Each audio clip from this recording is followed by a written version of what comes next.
Hello বন্ধুগণ, আজকে আমার দার্জিলিং সিরিজের ডে 1। হাওড়া থেকে শতাব্দী এক্সপ্রেস করে আমি চলে যাচ্ছিলাম এনজেপিতে। আমার মা আমাকে স্টেশনে ছাড়তে এসেছিল।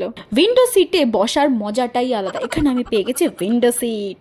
ট্রেনে উঠতে না উঠতেই আমার খিদে পেয়ে যায়, তাই জন্য আমি ব্যাগে করে একটা স্যান্ডউইচ নিয়ে এসেছিলাম আমার জন্য। পেট পুজো করার পর দেখলাম ট্রেনটাও প্ল্যাটফর্ম থেকে ছেড়েই দিয়েছে এনজেপির উদ্দেশ্যে।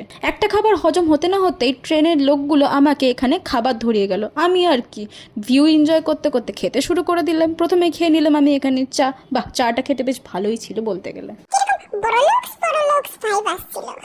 চা খেতে খেতেই আমার নজর পড়লো এই কচুরিটার উপর। সরি, কচুরি না, এটাকে বলে কচুরি।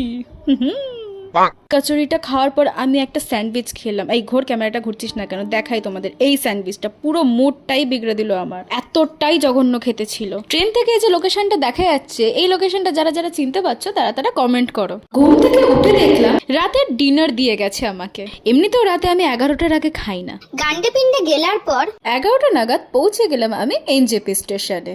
এরপরে আমি কোথায় কোথায় গেলাম, কি করলাম, কোথায় থাকলাম, সেই জিনিসগুলো জানার জন্য দেখতে হবে আমার সেকেন্ড সিরিজ। তার জন্য আমাকে ফলো করে দাও। টাটা।